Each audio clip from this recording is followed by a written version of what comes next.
Assalamualaikum warahmatullahi wabarakatuh. Nama saya Aiman Hakim bin Abu Bakar. Hari ini saya akan membentangkan bagi subjek akidah Islamiah. Kemudian saya telah mengambil tajuk Nabi yang diturunkan daripada suku Zebulon, dan saya secara individu telah mengambil tajuk bagi Nabi Yunus. Pada subtopik yang pertama, saya menceritakan tentang silsilah Nabi Yunus.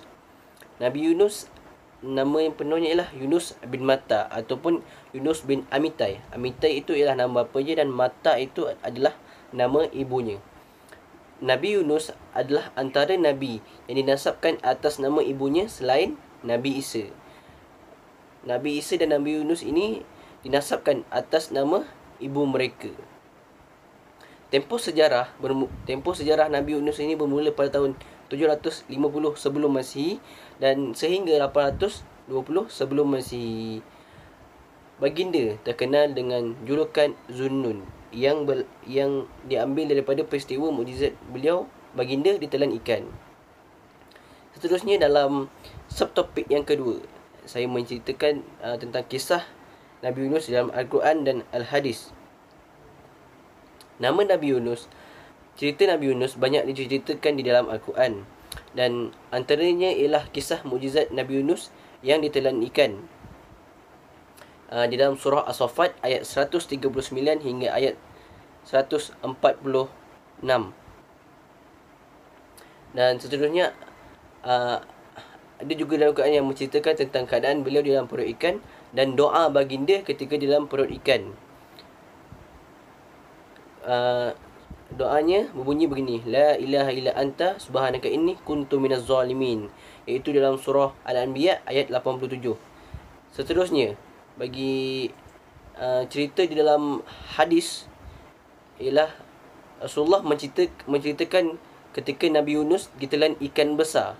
Allah mewahyukan kepada ikan tersebut agar tidak mematahkan tulang beliau. Selepas itu, Nabi Yunus ditelan dan dibawa ke dalam lasar laut. Baginda terdengar suara yang rintih, lalu bertanya, suara apakah ini? Lalu Allah mewahyukan kepada Nabi Yunus bahawa suara tersebut adalah suara tasbih binatang-binatang laut. Pada ketika itu, Nabi Yunus sedar akan kesilapannya dan berzikir dalam perut ikan, dan para malaikat berkata, Ya Allah, kami mendengar suara yang lirih dari bumi yang sangat asing bagi kami. Lalu Allah Subhanahu Wa Taala berfirman, itu adalah hamba-Ku Yunus, ia telah bermaksiat padaku, lalu aku masukkan dia ke dalam perut ikan di dalam laut. Para malaikat bertanya, apakah hamba yang soleh yang mana amalannya sentiasa diingat kepadamu pagi dan di malam hari? Allah Subhanahu Wa Taala firman, ya, dan Rasulullah bersabda, saat itulah para malaikat meminta syafaat daripada Allah Subhanahu Wa Taala dan mencampakkan dia ke pantai.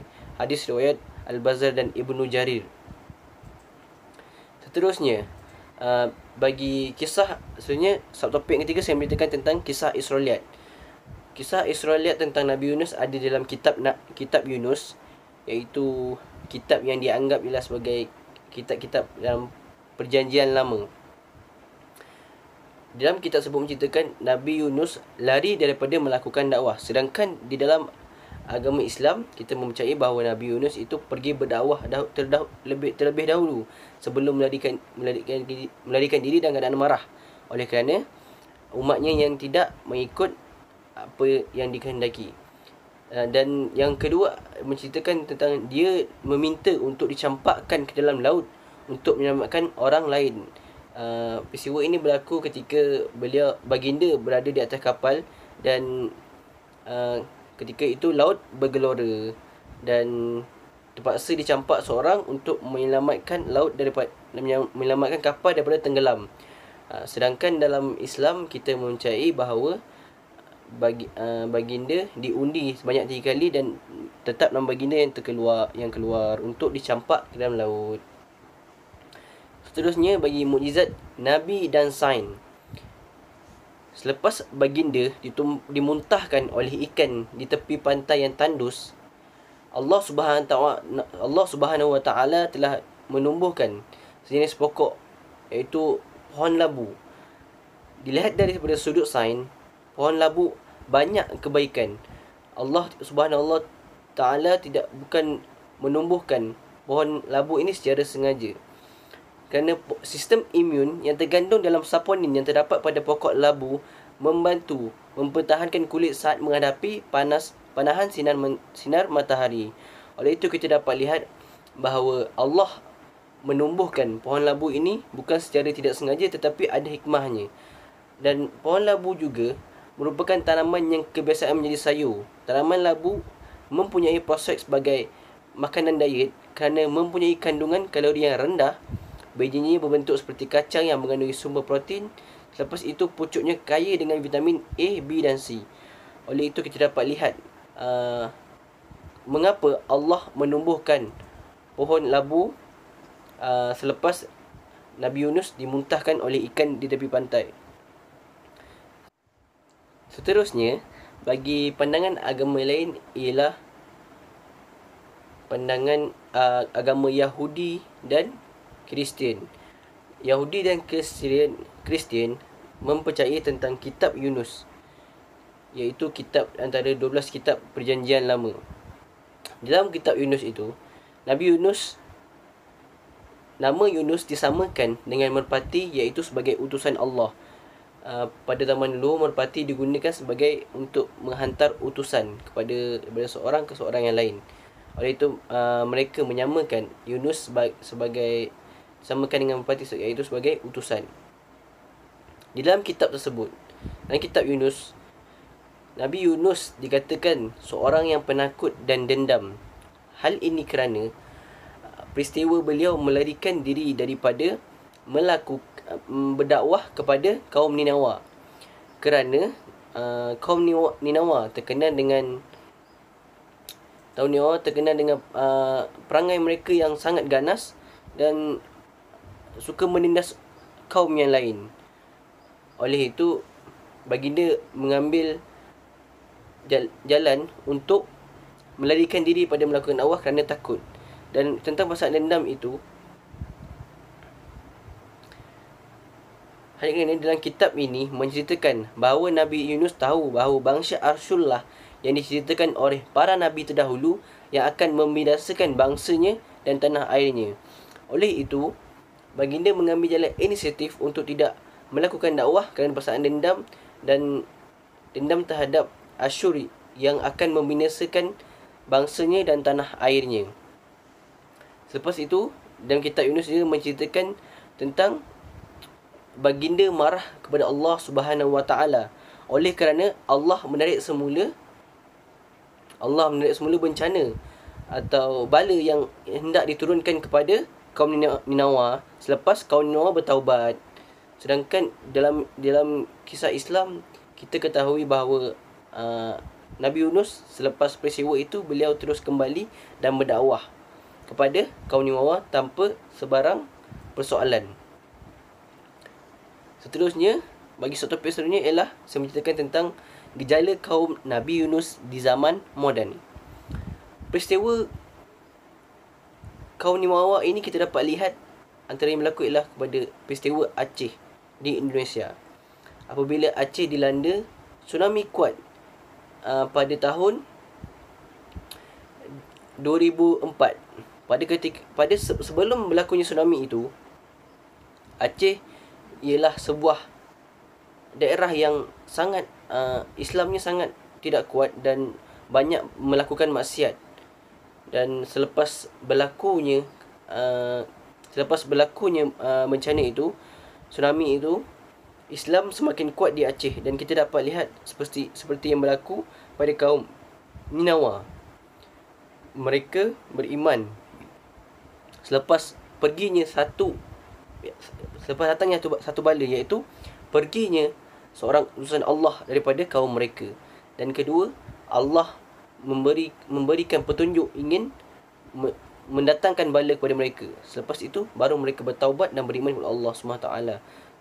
Kisah ini sama mempunyai persamaan dengan peristiwa Aceh di Indonesia.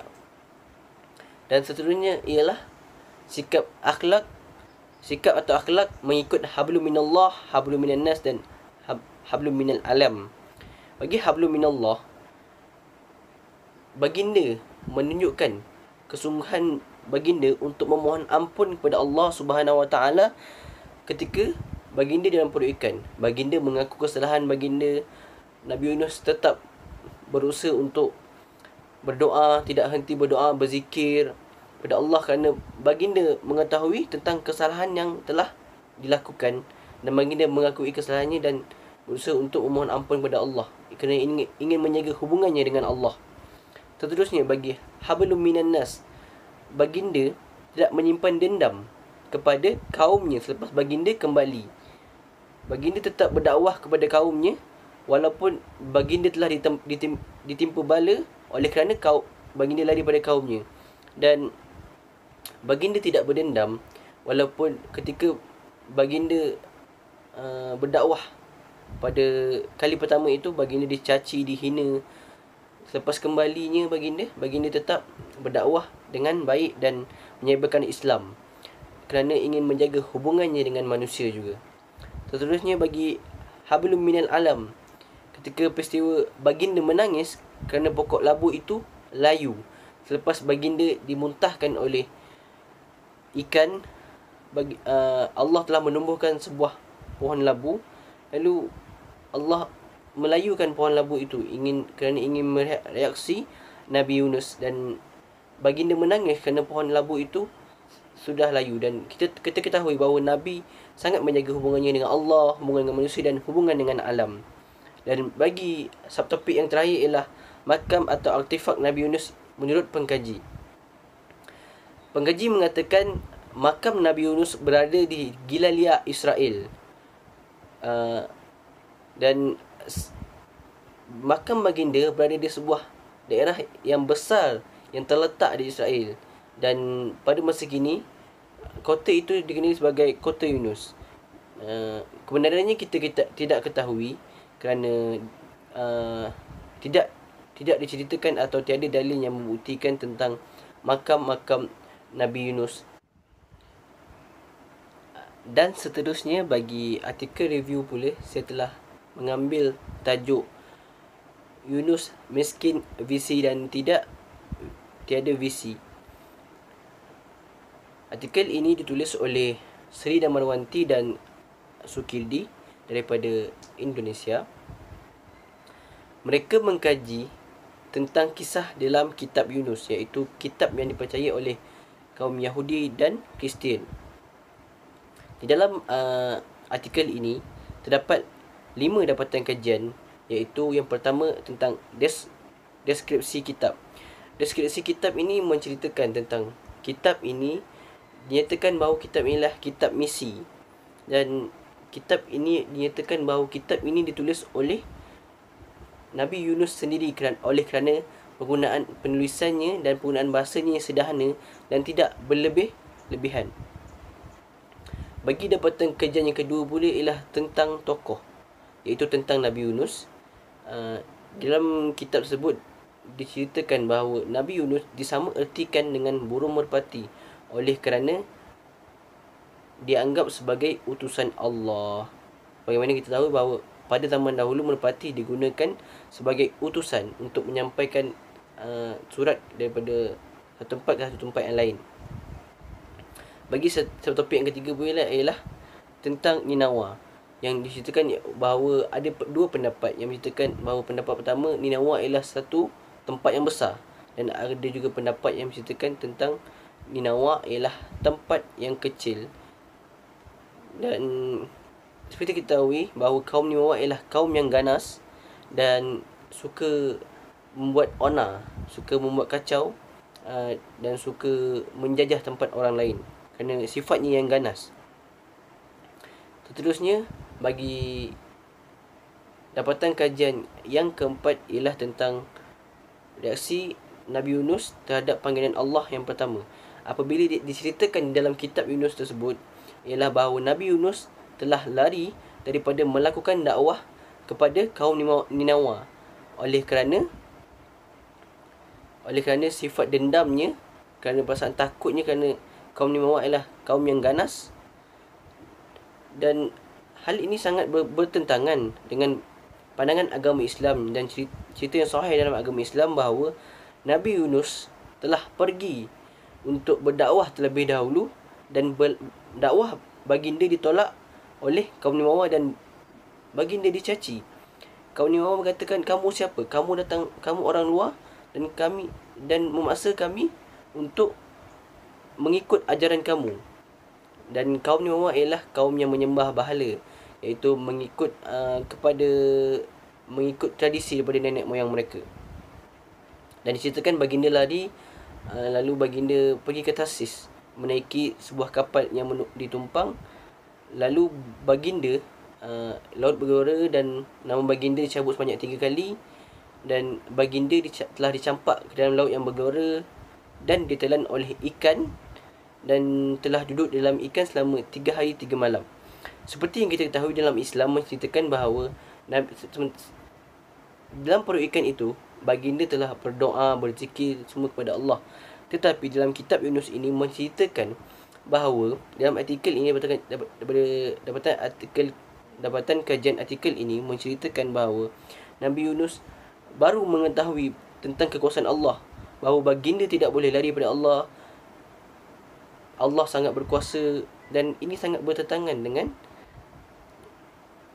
dengan apa yang kita ketahui dalam Islam. Seterusnya, bagi dapatan kajian yang kelima ialah menceritakan tentang panggilan Allah yang kedua, iaitu selepas berlakunya peristiwa baginda ditelan ikan, lalu baginda dipanggil semula untuk melakukan dakwah kepada kaum Ninawa. Dan baginda pergi dengan keadaan terpaksa. Dalam cerita ini diceritakan dalam kitab Yunus, baginda pergi di dalam keadaan yang terpaksa oleh kerana takut berlaku kejadian pada panggilan yang pertama. Baginda pergi, dan ada satu kisah di mana baginda marah kepada Allah Subhanahu Wa Taala, dan baginda berkata, lebih baik matikan aku daripada aku hidup. Oleh kerana Allah Subhanahu Wa Taala menarik semula bencana yang ingin diturunkan kepada kaum Nimawa, iaitu menghancurkan kaum Nimawa, oleh kerana kaum Nimawa telah bertaubat dan telah patuh kepada ajaran Allah Subhanahu Wa Taala. Seperti kita ketahui, sifat yang diceritakan dalam kitab Yunus ini sangat bertentangan dengan sifat seorang nabi, iaitu sifat dendam dan sifat takut. Kerana seorang nabi tidak mempunyai sifat dendam, tidak mempunyai sifat takut, dan sentiasa mempunyai hati yang mulia. Dan kaitan antara assignment dan artikel review ini ialah kedua-duanya menceritakan tentang kisah Nabi Yunus alaihissalam.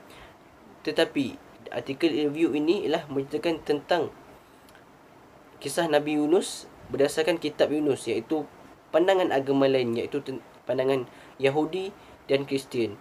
Dan kisah ini sangat bertentangan dengan kisah yang kita ketahui dalam Islam, seperti yang saya ceritakan dalam assignment saya sebelum ini. Okey, itu saja daripada saya. Semoga kita dapat mengambil iktibar daripada kisah ini dan sama-sama menjadikan pengajaran daripada kisah Nabi Yunus ini, dan kita simpan dalam hati untuk diceritakan kepada generasi yang akan datang. Yang baik datang daripada Allah, dan yang buruk datang daripada saya. Sekian daripada saya. Assalamualaikum warahmatullahi wabarakatuh.